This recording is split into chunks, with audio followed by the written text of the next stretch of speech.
Riker's book! Bitcoin Believers, The Creed of Crypto Enlightenment by Conrad Riker, available now.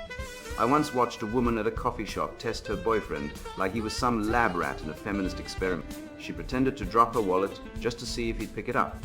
When he did, because, shocker, men are wired to help, she smirked like she'd cracked the Da Vinci Code of male behavior. This isn't romance, it's interrogation. Women have turned dating into a never-ending compliance test, where men are expected to read minds, jump through invisible hoops, and pass arbitrary loyalty checks.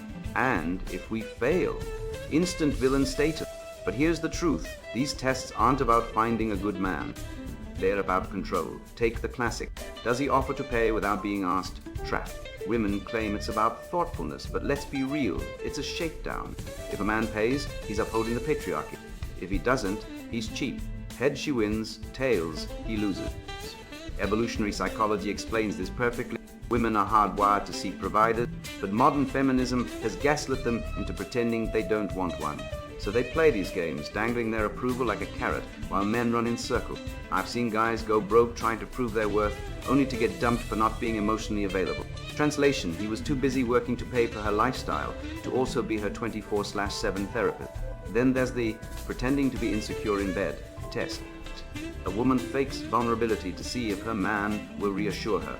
But flip the script. Imagine a man whining, "Do you think I'm good enough?" mid-act. He'd be laughed out of the bedroom. Women demand strength, but punish men for showing any. It's a double bind straight out of the feminist playbook. Be vulnerable, but not too vulnerable. Be confident, but not arrogant. Led, but let me control the reins. No wonder male suicide rates are skyrocketing. Men are drowning in impossible expectations while being told their struggles don't matter. And don't get me started on ignoring him to see if he pursues. This isn't romance, it's emotional warfare.